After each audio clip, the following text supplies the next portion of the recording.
হাজারো ব্যথা বেদনার পরে ফিরে আসনি তুমি আপন ঘরে।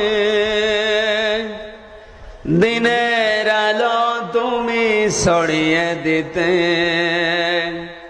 চলে গেলে মদিনায় মক্কা ছেড়ে। হে রাসূল তোমাকে ভুলি আমি কেমন করে। হে রাসূল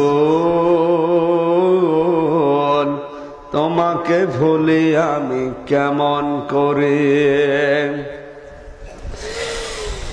খেয়ে না খেয়ে দিন প্রচারের কাজে নিজেকে দিয়েছ বিলিয়ে। তায়েফের কাফেরেরা চিনল না এ আলো, দুষ্ট ছেলেদের পিছু দিল লেলিয়ে। হাজারো ব্যথা বেদনার পরে ফিরে আসনি তুমি আপন ঘরে। দিনের আলো তুমি ছড়িয়ে দিতে চলে গেলে মদিনায় মক্কা ছেড়ে।